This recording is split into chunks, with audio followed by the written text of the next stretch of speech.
مریم مقدس، یہ کام خطرناک ہے، اپنے حال پر رحم کرو۔ بی بی، اگر آپ گرفتار ہو گئیں تو آپ کے ٹکڑے ٹکڑے کر دیے جائیں گے، خدا را یہ کام نہ کرو۔ تم بیکار باتیں مت کرو، میری مدد کرو۔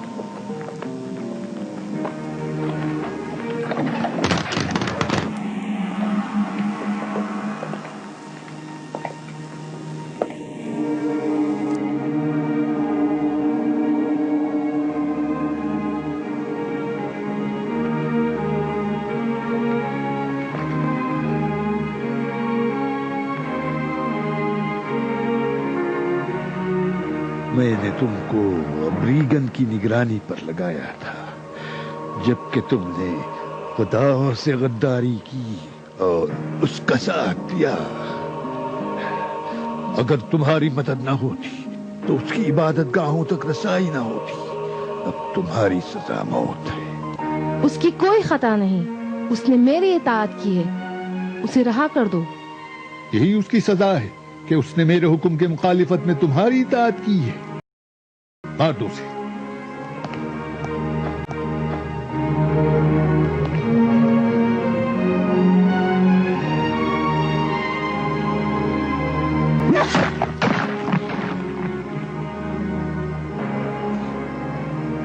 اس نے اپنی غداری کو بھگتا، اب تمہاری باری ہے، خداؤں کی آگ میں جلو۔ تم مجھے موت سے مت ڈراؤ۔ جس دن تم نے میرے والدین اور متعلقین کی میرے آنکھوں کے سامنے پتھر کے بتوں کے قدموں میں قربانی کی تو میں نے اسی وقت انتقام کا فیصلہ کر لیا تھا۔ میں تمہیں ایک موقع دیتا ہوں، کیا تم اپولون کے سامنے خدائے عیسیٰ سے اکراہ کا اعلان کرو گی؟ کسی کی پرستش نہیں کرتی اور اس کے سوا کسی کو خدا نہیں مانتی۔ ہمارے روم کے خداؤں کے سامنے کیا تم سجدہ اور قربانی کرو گی؟ لعنت روم کے خداؤں پر، پتھر کے بتوں اور بت پرستوں پر، اور لعنت ہو روم کی ظالم حکومت پر۔ نہیں نہیں، اے میرے خدا،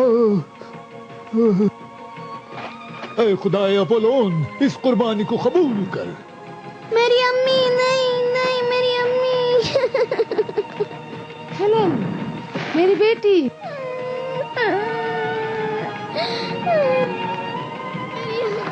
اے طاقتور اپولون، یہ ہے خداؤں سے غداری کرنے کی سزا۔ خدایا، میری امی، میری قربانی قبول کر، اس شرمندہ بندے کو قبول کر۔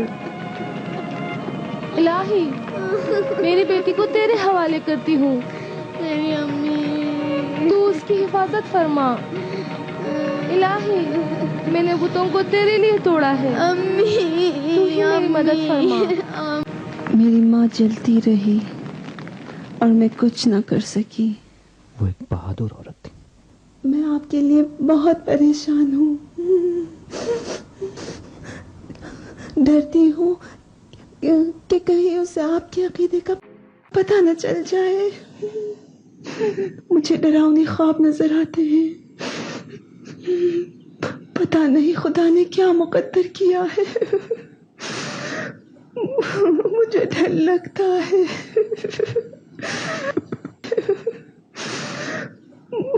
مجھے ڈر لگتا ہے۔ اتنا پریشان ہونے کی کوئی بات نہیں۔ میں نے خواب میں دیکھا کہ دقیانوس نے آپ کو قتل کر ڈالا، مگر آپ زندہ ہیں۔